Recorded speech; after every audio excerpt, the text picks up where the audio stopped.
Hi everyone, Cleus Glory Young here. So I wanted to come on here and talk about the notion of what I would call going back to the drawing board. So growing up in Jamaica, I played football. While I migrated here to America, I still played football. So no matter where I was living, I played football. While it is two different countries, what I realized something went on the same way it did in Jamaica as it happened here in America. It's called going back to the drawing board. So, whenever we played in Jamaica and we went out as a team and played a game, what happened if we lost, the coach and his staff would actually now go back to the drawing board to see what is it that we didn't do in practice, right? That we can now do to have a different outcome. Or what is it that we didn't capitalize on while we were playing the game so we could actually now capitalize on it while we're practicing so we can now do better when we go play our next game. It's the same thing that happened when I was here in America playing football. The coach and the staff would go back to the drawing board. Same thing. They're looking at how can we go back to a period now where we're saying we're going to make some different decisions so we don't get the same results that we got before. All right. I started to realize that this wasn't just playing football, it happened in what I would call a relationship, friendship, or business partnership, right? So if you're in a friendship and something went on where you didn't get the results that you were hoping for, which is basically a loss within that friendship, what is it that you can do to go back to the drawing board? The same thing in a relationship and the same thing in a business partnership or just a business venture. Yes, I do get it that sometimes we're in that friendship or relationship or even business partnership where it's not worth it to go back to the drawing board. And at that point, you can move on. All right, that's done. But at the end of the day, if it's worth being together in that friendship, partnership, or relationship, it's good for you to go back to the drawing board to see how you can get it right. Period. All right, that's that. Then I started to look at it beyond that now, beyond football, beyond relationships, friendships, and partnerships, right? I started to look at it around what happened to us within the last 2 plus years. How we have taken a major loss in our safety and in our health. And this is caused by the pandemic. And I'm not here to blame who gave us the pandemic or what, nothing like that. The concept is that the entire world crumbled within the last 2 plus years around these two areas, our safety and our health.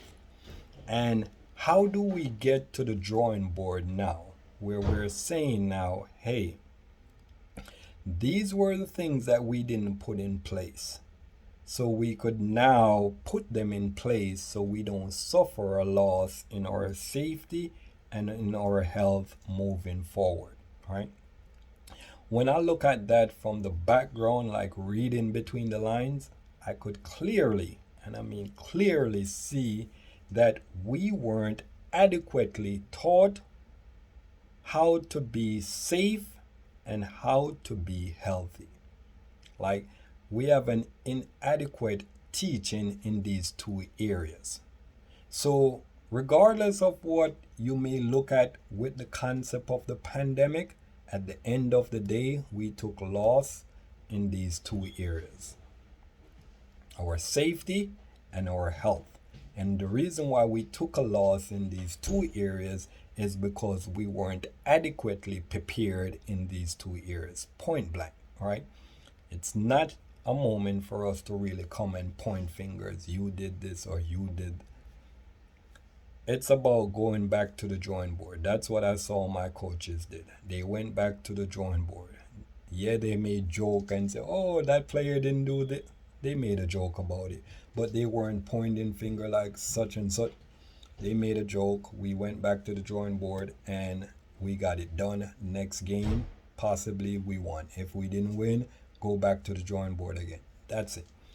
But in this area now where we're looking, we have lost tremendously in our safety and in our health.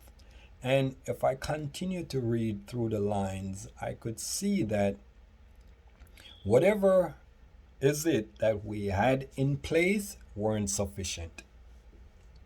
Whatever it is that we had in place weren't sufficient for us to now maintain a stable life during this pandemic where our safety and our health should have been intact to handle whatever is going on. So, how do we get to the drawing board now where we can look at what is it that we're going to put in place?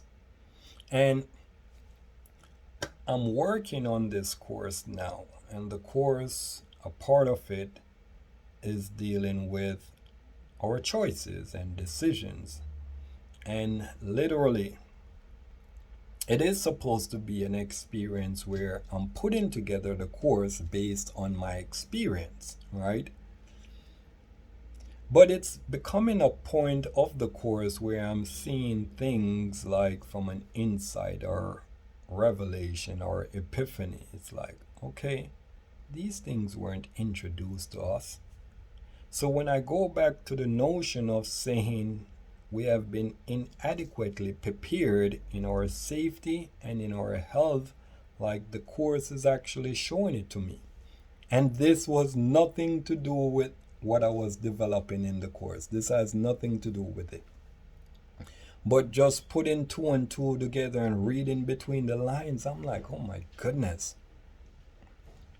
When we talk about being inadequate in these two areas, our safety and our health, if we had a bank account in that area of our safety and in our health, it would be on what you would call insufficient funds.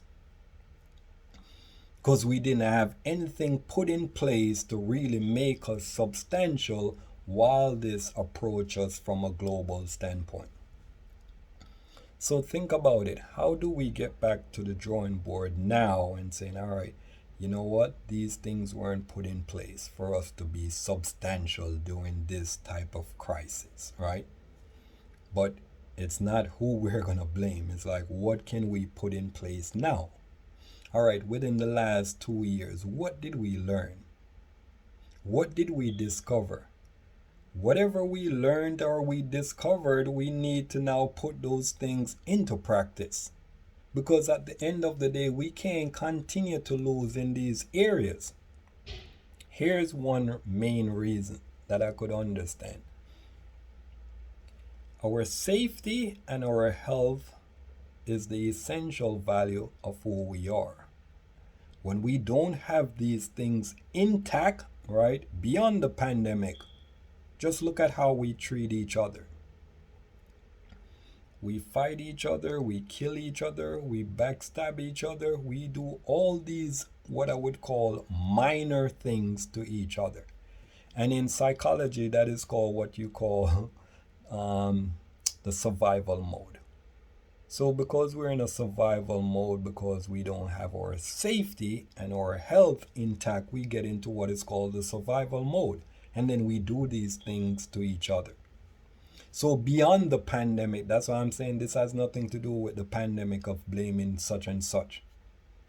It just revealed to us that our health and our safety weren't intact.